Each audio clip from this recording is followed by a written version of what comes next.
Coach Freddy Roach may prediction sa laban ni Pacman. Sabi niya hanggang round 3 lang si Barrios. Alam ni Coach Freddy na swabe ang kondisyon ngayon ni Pacman, kaya siguro nasabi niya hanggang round 3 lang. Pero duda ang maraming fans dito dahil imposible talaga na matapos ito sa round 3. Ito rin ang sinabi ni Coach Buboy, round 3 uwian na raw tapos ng laban. So ano ang masasabi nyo mga tol? Kaya ba talaga tapusin si Barrios sa round 3? Sana nga si Pacman ang magwagi sa loob ng 3 rounds. Huwag lang si Pacman ang matapos dahil masakit sa puso. Bukas na ang bakbakan mga tol, oras na lang aantayin. Makita na natin kung sino ang magulpi. Ayon naman sa prediksyon ni Mikey Garcia, former 4 Division Champion, may edad na raw si Pacman, kaya mas pabor siya kay Mario Barrios. Mananalo daw ngayon ang mas bata at mas aktibo sa ring. Pero umaasa pa rin daw si Mikey Garcia na magbigay ng upset si Pacman. Buntik na maglaban dati si Mikey Garcia at Pacman.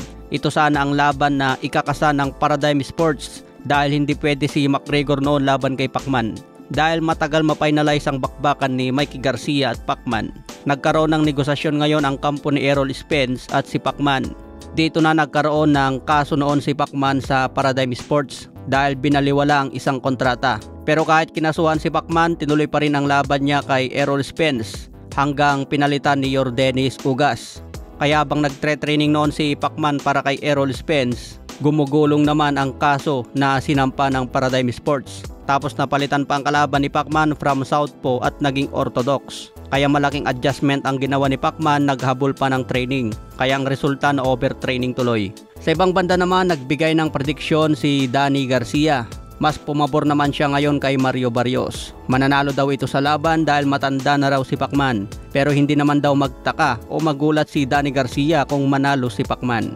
Ayon naman kay Kit One-Time Turman, sa ngayon pabor siya ng kaunti kay Barrios. Malaking katanungan pa rin daw ngayon kung kamusta ang kondisyon ni Pacman. Malalaman daw yan sa mga unang rounds. Kung madala ni Pacman ang lakas niya hanggang dulo, siguradong mahirapan pa rin si Barrios.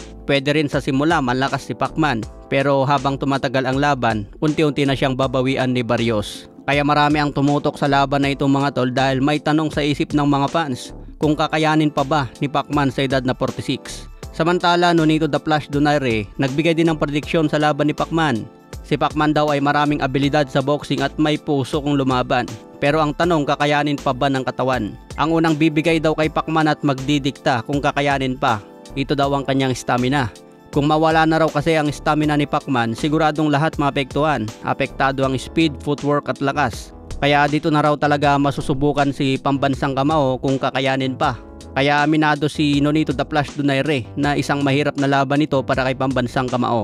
Pero nandun pa rin yung tiwala ni Nonito the Flash kay Pacman na kayang ma-upset si Mario Barrios. Okay mga tol, abang na lang ang bakbakan bukas at good luck sa lahat ng tumaya sa boxing.